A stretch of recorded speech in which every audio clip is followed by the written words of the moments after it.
On Tuesday, 25th of February, we had a special visitor called Dino Man.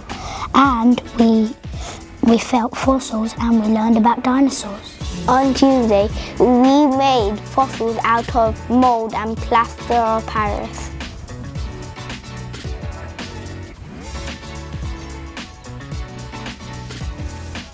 We walked like dinosaurs and we touched some dinosaur bones and we got to touch some dinosaur brains, or molds of brains.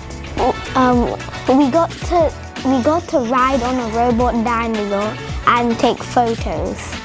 If you want to find out more, why don't you go and visit the Natural History Museum yourself? Thank you for listening. Goodbye. Bye.